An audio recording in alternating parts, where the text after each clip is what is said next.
Assalamualaikum warahmatullahi wabarakatuh. Perkenalkan, nama saya Agesti Hutri dengan NIM 210430669. Baiklah, kali ini saya akan menjelaskan mengenai tugas ketujuh Sistem Informasi Akuntansi. Yang pertama yaitu seorang kasir penjualan menjual sebuah televisi layar lebar senilai 7.000 US dollar ke seorang teman dan mengubah harganya menjadi 7.000 US dollar. Jawabannya yaitu konfigurasi sistem untuk memasukkan data harga secara otomatis, pembatasan akses ke data induk harga, pengendalian edit entry data, dan rekonsiliasi dokumen pengiriman atau kartu pengambilan bill of lading dan daftar pengepakan untuk pesanan penjualan. Yang kedua, barang dikirim ke seorang pelanggan, tetapi pelanggan tersebut tidak tertagih. Jawabannya, memberlakukan batas kredit dan otorisasi spesifik untuk menyetujui penjualan kepada para pelanggan baru atau pelanggan yang melebihi batas kredit seorang pelanggan. Yang ketiga, seorang pelayanan mencuri kas dan menghancurkan stiker penjualan pelanggan atas pelanggan yang membayar tunai. Jawabannya, backup dan prosedur pemulihan bencana. Yang keempat, seorang pegawai menghapus saldo piutang seorang pelanggan sebagai tidak tertagih untuk menyamarkan pencurian atas pembayaran kas berikutnya dan pelanggan tersebut. Jawabannya, pemisahan tugas orang yang menangani pembayaran dari para pelanggan seharusnya tidak memposting pengiriman uang ke rekening pelanggan, membuat atau mengotorisasi memo kredit, dan merekonsiliasi rekening bank. Yang kelima, seorang pegawai mengotorisasi sebuah memo kredit untuk retur penjualan ketika barang tidak pernah benar-benar diretur. Jawabannya, pemisahan tugas otorisasi memo kredit baik dari entry pesanan penjualan maupun pemeliharaan rekening pelanggan, dan konfigurasi sistem untuk memblokir memo kredit kecuali ada dokumentasi yang sesuai dengan pengembalian barang rusak atau otorisasi yang spesifik oleh manajemen.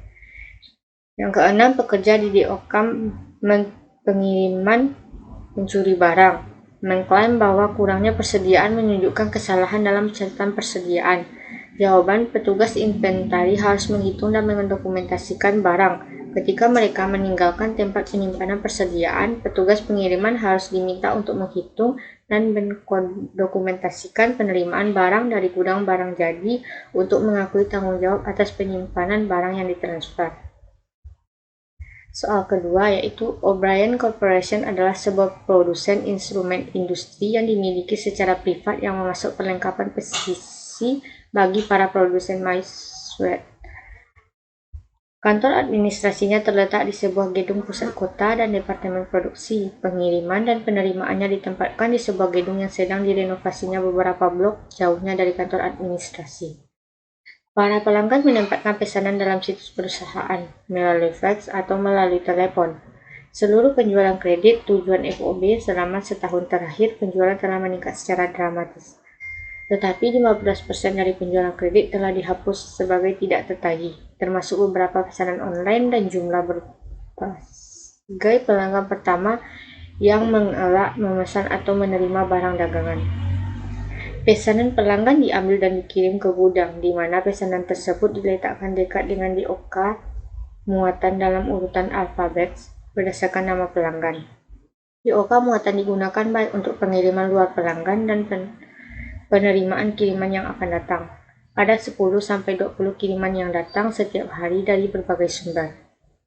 Volume penjualan yang meningkat telah menyebabkan sejumlah kesalahan di mana pelanggan dikirim barang yang salah. Ada juga beberapa penundaan dalam pengiriman karena barang yang semestinya ada stoknya tidak ditemukan di gudang. Meskipun persediaan perpetual dijaga, tidak ada hitungan fisik atas persediaan selama 2 tahun. Sekali seminggu, staf gudang menggunakan buku log untuk memperbarui catatan persediaan. Sistem tersebut terkonfigurasikan untuk menyiapkan faktur penjualan hanya setelah para pegawai penjualan memasukkan kuantitas sebenarnya yang dikirim ke pelanggan. Dengan demikian memastikan bahwa pelanggan ditagih hanya untuk barang yang benar-benar dikirim dan bukan untuk yang sedang dalam back order. Yang diminta yaitu identifikasi setidaknya 3 kelemahan dalam prosedur siklus pendapatan O'Brien Corporation, jelaskan masalah terkait, dan ajukan sebuah solusi. Kelemahannya pertama yaitu penjualannya meningkat tinggi dan tidak adanya pengendalian. Masalahnya pengiriman barang yang sudah ada kepada pelanggan. Solusinya, sistem ERP harus dikonfigurasikan untuk membandingkan kuantitas serta jumlah barang yang dimasukkan pegawai pengirim ke informasi pengiriman atas pesanan penjualan dan menampilkan sebuah peringatan mengenai setiap diskrepansi sehingga masalah dapat diperbaiki sebelum pengiriman. Kelemahan yang kedua, tidak adanya perhitungan fisik barang. Masalahnya penundaan pengiriman barang karena stok tidak ada. Solusinya, karena O'Brien Corporation sudah menerapkan sistem perpetual, maka seharusnya ditingkatkan kembali pencatatan untuk menghitung fisik barang setiap jadwal yang telah ditentukan. Kelemahan yang ketiga, penundaan pengiriman barang. Masalahnya, kerugian yang ada karena bisa jadi pelanggan merasa kecewa dan tidak mau menunggu. Solusinya, mengganti kode barang dengan tabel identifikasi frekuensi agar entry data secara otomatis. Yang kedua, memprediksi dengan benar kebutuhan persediaan sehingga menurunkan risiko kehabisan stok atau kehabisan persediaan. Yang kedua, gambarkan sebuah diagram BPMN untuk menggambarkan siklus pendapatan O'Brien Corporation yang direvisi untuk menggabungkan solusi-solusi dalam langkah tersebut. Yang pertama, aktivitasnya yaitu petugas penjualan melakukan penerimaan pesanan dari pelanggan, menyiapkan pesanan tersebut. Selanjutnya, petugas gudang mengambil pesanan dan menyiapkan catatan. Selanjutnya, pengiriman dilakukan oleh petugas pengiriman dan akuntan melakukan faktor penjualan. Serta petugas penerimaan kas melakukan penagihan kepada pelanggan. Yang ketiga yaitu Parton Medical Center. INC adalah sebuah penyedia perawatan kesehatan kecil yang dimiliki oleh sebuah perusahaan publik. Mempekerjakan 7 dokter, 10 pegawai, 3 staf pendukung, dan 3 pekerja administrasi. Para pekerja administrasi menjalankan tugas-tugas seperti resepsionis, korespondensi, penerimaan kas, penagihan, dan penjadwalan janji konsultasi. Semuanya cukup terikat. Sebagian besar pasien membayar jasa yang diberikan secara tunai atau dengan cek pada hari kunjungan mereka. Meskipun demikian, terkadang dokter yang menjalankan layanan terkait menyetujui kredit. Berdasarkan wawancara, ketika kredit disetujui, dokter mengajukan sebuah memo dengan salah satu kasir untuk mengatur piutang dengan menggunakan data yang dihasilkan dokter. Dokter yang melayani tersebut menyiapkan sebuah slip tagihan yang diberikan ke salah satu pekerja administrasi untuk penentuan harga dan persiapan tagihan pasien. Pada hari terakhir salah satu pekerja administrasi menggunakan tagihan tersebut untuk menyiapkan sebuah rekapitulasi pendapatan dalam kasus penjualan kredit dan memperbarui buku besar pembantu piutang. Kasir kantor dapat menerima kas dan cek langsung dari pasien yang memberi setiap pasien berupa tanda terima yang telah dinomori.